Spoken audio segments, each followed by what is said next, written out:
Hi, my name is Marie-Claire Saindon, and I am currently with the Camera Singers at the Banff Centre, and we're about to go and talk a little bit about my piece called Imaginary Garden, The Imaginary Garden, that they will be performing at their concert on March 1st, I believe. Mm-hmm. Yes. So we have some questions for you. Hi. Can you tell us about the story and background of Imaginary Gardens? Yeah. So this poem is written by Marie-Claire Saindon. She is from Iran, and there are currently a lot of prisoners of conscience in Iran. This is not a new thing. She is one of them. She is no longer a prisoner at this point in time, but she was from 2008 to 2018. And now her crime was to be not one of the main nor minority religions that are accepted by the Iran regime that is governing the country. She's a Baha'i. And so she used to be a principal at a school until the Iranian, the revolution, the Islamic revolution in the late 70s, and she was completely stripped of her right to work, et cetera, but that didn't stop her to continue teaching underground. Any children, any youth, any adult that was part of any of the minority groups, whether they were Baha'i or not. And so she, along with the 6 other Baha'i leaders in 2008, were imprisoned. They were officially declared to be something like conspiring against the regime, like many people are blamed to do. So she was in the horrible prison Evan for a couple of first years before she could even see other friends and family that could visit her. So at one point she received some visitors, and with these visitors she was also a writer, so she would just write little poems, and then she would kind of covertly give them on little napkins, pieces of papers to her friends and family. And then they actually collected a lot of those and published a book of poetry of hers while she was still imprisoned. They're called prison poems. You can find them with George Ronald Publishers in the UK.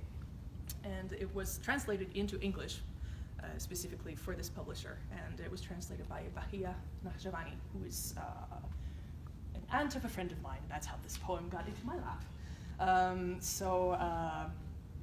I am also Baha'i, so it's easier for me to obviously know these stories a little more. I definitely never had the horrible experience of being imprisoned. We're lucky here in Canada that you can have your own beliefs, and as long as they don't harm anybody else and encourage, being good to others and helping others, then usually you're going to be accepted for what you believe in. But yeah, that was not Mrs. Savet's experience. So that's what the poem is. She is basically describing in this poem how she's describing a couple of women that have their own imaginary gardens, their own inner lives and richnesses that they were cultivating. And then she says, well, here I am now behind these bars, and I'm cultivating my own garden in this tiny little square, and I'm plucking light out of the jail bars. And still, what was very interesting with her is that she still tried to reach out to people even though she was in prison. So she didn't just write poetry, she probably wrote notes, messages to loved ones, people that she was encouraging or tutoring that way. She probably still kept in touch with them that way too during her tenure in prison. So I wrote this piece that in 2018, a couple of months after she was liberated from jail. And that's why specifically I took a poem of hers. It was kind of to celebrate the fact that she was finally free. Our program is called Inside and is about exploring one's inner world. How does Imaginary Garden relate to you personally and your own inner world? The definite how it related to me was just by the sheer fact that I knew the translator's family and that I'm also part of the Baha'i community, but personally how it reflects with me. If we take it in a less literal sense of the poem itself from her experience, we all kind of trap ourselves behind bars, or we feel trapped behind bars that others impose on us. And so I feel like it's being yourself, cultivating your true self and your true creativity, or what you stand for despite the bars around you, and then reaching out whichever way you can. So to me, that's the way it would speak to me personally. Okay, well, everyone just have a wave to camera. Woo!